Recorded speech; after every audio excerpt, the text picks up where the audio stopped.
Kuna vitu ambavyo mimi kama binadamu wa kawaida sivipendi. Hata wanadamu wengine hawavipendi.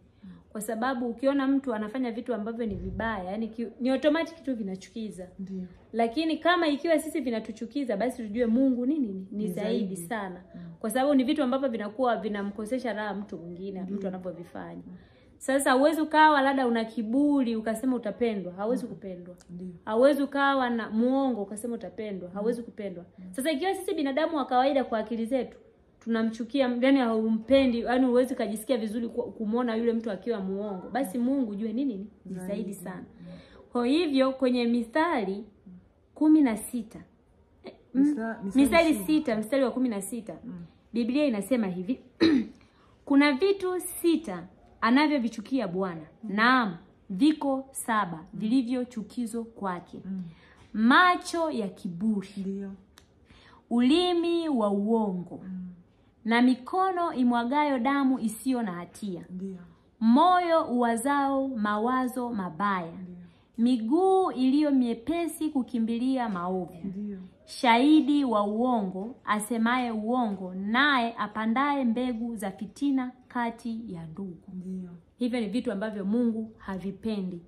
Sasa ikiwa unaishi katika namna hiyo, yani unaishi tu kwa sababu binadamu uwezi unaona kwamba mimi nimerahisisha tu natenda ninavyotaka mimi, si maisha yangu tu. Nikidanganya sio shida. Nikifanya nikiongea uongo mimi sio shida.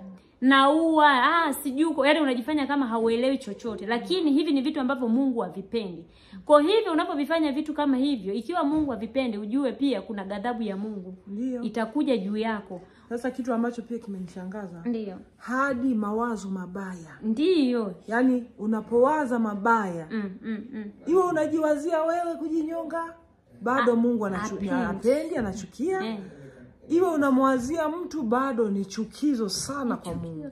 Na kitu kingine kwamba mawazo ni kitu ambacho kinakuwa ndani. Ndio. Mtu hawezi kukiona kirahisi. Kwa mtu ukionana hivi unaweza kusema niko sawa tu. Lakini ndani kinachoendelea ndani yangu ni kibaya. Na Mungu pia huwa anaangalia huko ndani ambako ndiko wewe unahisi kama vile umeweza kujificha.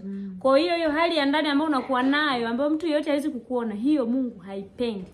Alimadamu unakuwa umewaza mawazo mabaya. Iwe unajiwazia mwenyewe kujinyonga au kufanya nini, lakini ni Mungu hapendi. Kabisa. Ndio.